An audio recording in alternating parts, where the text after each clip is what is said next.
Assalamualaikum warahmatullahi wabarakatuh. Halo Indonesia, apa kabar Anda hari ini?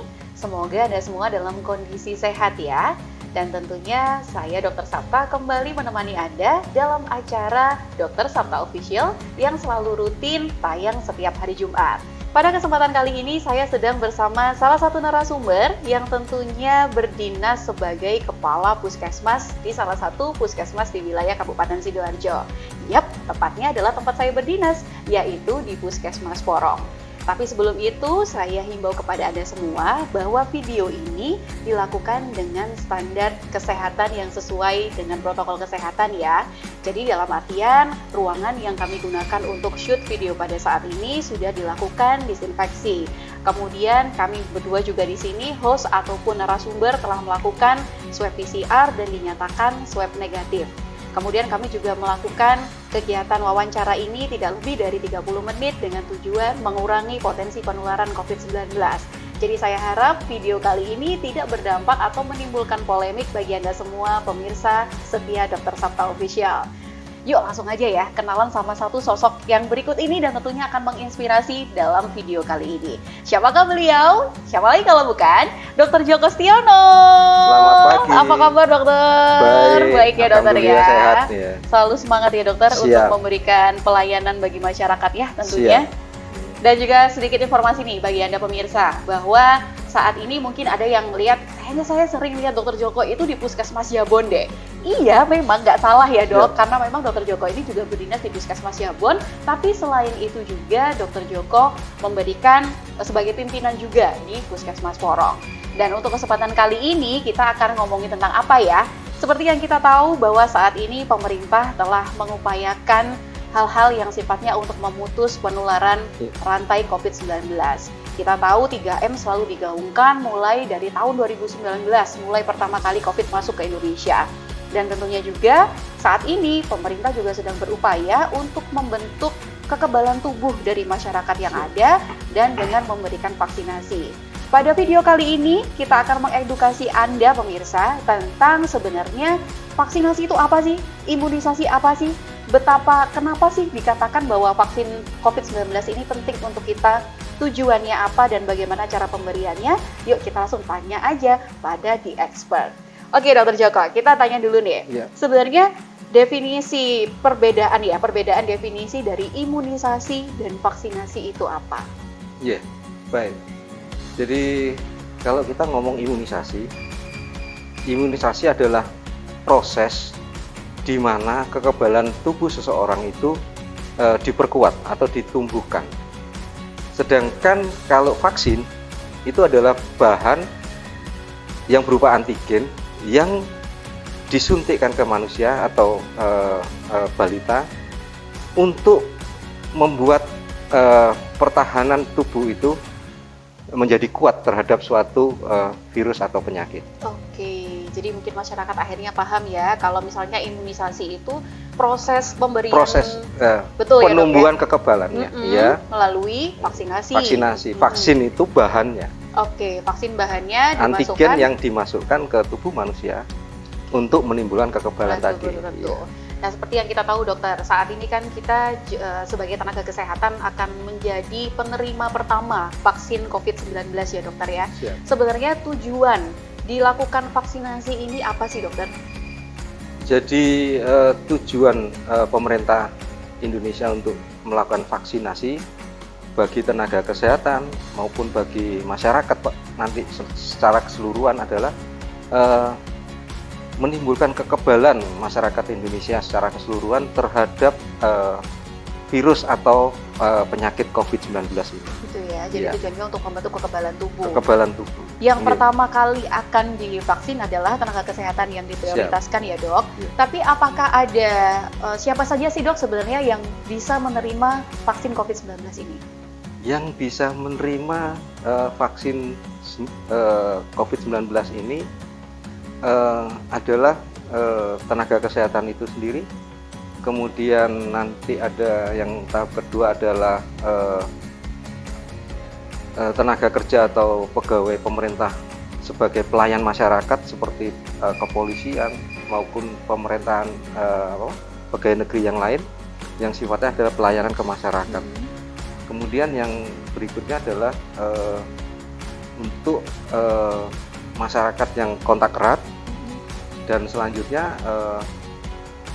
untuk masyarakat secara keseluruhan. Secara keseluruhan. Iya. Dan pemberiannya pun tidak bisa serentak ya dok, kita bertahap ya pemberiannya. Siap. Ya. Iya. Yang pertama memang lininya adalah tenaga kesehatan terlebih dahulu, kemudian lanjut ke masyarakat yang lainnya. Iya. Dan tentunya di sini masyarakat pun dihimbau untuk memberikan dukungan ya dok ya, dukungan kepada pemerintah supaya vaksinasi ini juga berjalan dengan lancar dan akhirnya seluruh warga Indonesia mendapatkan vaksin tersebut untuk bisa membentuk kekebalan tubuh terhadap COVID-19.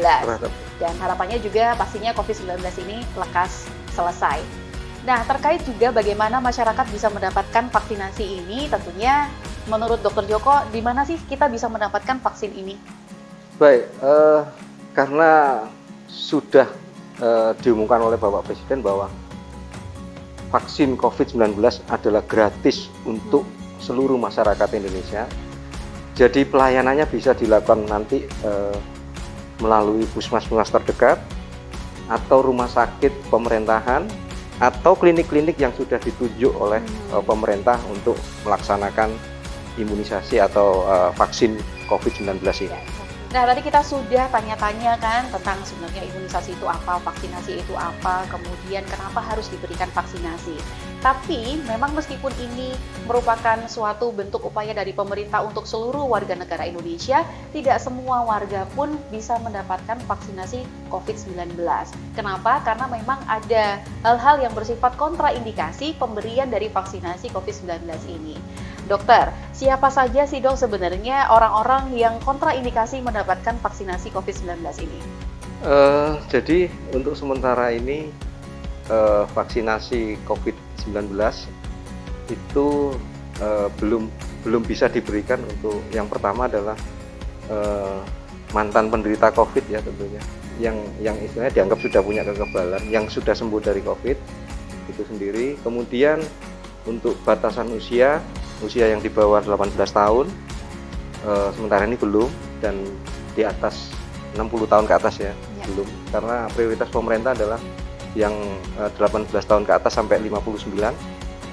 Kemudian orang-orang dengan gangguan imunitas ya, orang-orang dengan penyakit tertentu, misalkan ada kanker, ada hipertensi, sementara ini belum diperbolehkan untuk ikut vaksin. Tapi yang di luar itu wajib harus ikut menerima vaksin, sehingga nanti istilahnya ada kekebalan bersama untuk melindungi orang-orang yang tidak divaksin tadi. Oke. Dan tentunya di sini kita semua berharap kalau apa yang dilakukan pemerintah saat ini itu mendapatkan dukungan dari masyarakat dokter ya. Terkait sekarang itu kan media sosial itu mudah sekali untuk memberikan kadang itu berita-berita yang bikin resah dan juga khawatir masyarakat. Boleh dokter disampaikan kepada masyarakat, kenapa sih kita harus percaya dengan vaksin ini dan memang vaksin ini aman dan memang kita semua harus bisa mendapatkan vaksinasi ini? Ya, siap. Jadi pemerintah tidak akan melakukan tindakan yang membahayakan warganya. Jadi dengan hati-hatinya pemerintah menentukan atau memilih vaksin yang aman, yang sudah melalui uji coba dan sebagainya, sampai dengan digunakan dengan aman untuk masyarakat. Harapan kami ya masyarakat sudah nggak boleh was-was atau khawatir bahwa vaksin ini berbahaya lagi untuk kita. Kalau nanti istilahnya pelaksanaan yang mungkin tinggal izin edarnya aja dari BP POM yang segera turun, dan dikasih contoh Bapak Presiden yang pertama kali untuk suntik, saya harap masyarakat juga nggak usah ragu-ragu, kalaupun harus ikut bareng-bareng vaksinasi. Betul banget, luar biasa. Nah, kepada Anda yang saat ini sedang melihat video ini, tentunya boleh memberikan komen dan kemudian share juga sebanyak-banyaknya kepada masyarakat yang lain, sehingga video ini lebih dapat bermanfaat secara luas bagi Anda semua. Dan tentunya apa yang kami sampaikan di sini sudah berdasarkan dengan info-info ya dok ya terbaru dari Kementerian Kesehatan, kemudian sesuai juga dengan instruksi pemerintah, dan tentunya kami di sini berharap menghimbau kepada Anda semua untuk mendukung upaya pemerintah menyelesaikan pandemi COVID-19 ini melalui vaksinasi dengan tujuan untuk membentuk kekebalan tubuh secara utuh dari seluruh masyarakat yang ada di Indonesia. Baik, demikian saya ucapkan juga terima kasih kepada Dr. Joko atas waktunya. Kita juga karena terbatas waktu ya dok, kita ingin ngobrol lebih banyak, tapi memang untuk protokol kesehatan kita harus membatasi video ini agar tidak terlalu panjang tentunya. Baik, terima kasih banyak Dr. Joko atas waktu dan juga kesempatan yang telah diberikan. Terima kasih juga kepada Anda yang sudah melihat video ini dari awal sampai akhir. Tetap dukung terus ya channel Dr. Sapta Official karena kita selalu akan memberikan video-video bermanfaat baru setiap hari Jumat. Langsung klik aja subscribe-nya, padamkan subscribe merahnya untuk Dr. Sapta Official. Sampai jumpa di video-video berikutnya. Bye. Wassalamualaikum warahmatullahi wabarakatuh. Waalaikumsalam.